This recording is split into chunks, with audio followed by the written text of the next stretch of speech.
জনগণের স্বার্থ বিবেচনায় তেলের দাম বৃদ্ধি করা হয়নি জানিয়েছেন জ্বালানি প্রতিমন্ত্রী অনিন্দ্য ইসলাম অমিত। বলেন, যতদিন সম্ভব দাম না বাড়ানোর চেষ্টা করবে সরকার। মঙ্গলবার দুপুরে সচিবালয়ে জ্বালানি ও বিদ্যুৎ পরিস্থিতি নিয়ে সাংবাদিকদের সাথে আলাপকালে তিনি এসব কথা বলেন।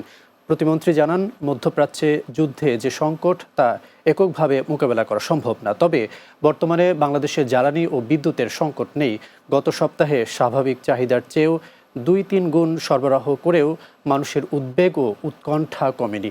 এই অস্বাভাবিক চাহিদার কোনো যৌক্তিক কারণ ছিল না বলেও জানান তিনি। এছাড়া রাইড শেয়ারিংয়ের কথা বিবেচনা করে ২ লিটার থেকে ৫ লিটার তেল দেওয়ার সিদ্ধান্ত হয়েছে বলেও জানান জ্বালানি প্রতিমন্ত্রী। আমরা জনদুর্ভোগ বাড়ুক এটা চাই না, কারণ করোনা মহামারীর সময় থেকে রাশিয়া ইউক্রেন যুদ্ধ থেকে যে মূল্যস্ফীতি বৃদ্ধি পেয়েছে, সে মূল্যস্ফীতি তো এখনো সহনীয় পর্যায়ে আসেনি। সেই বিবেচনায় আমরা আপাতত জ্বালানি কিংবা বিদ্যুতের দাম বাড়াবার চিন্তা করছি না।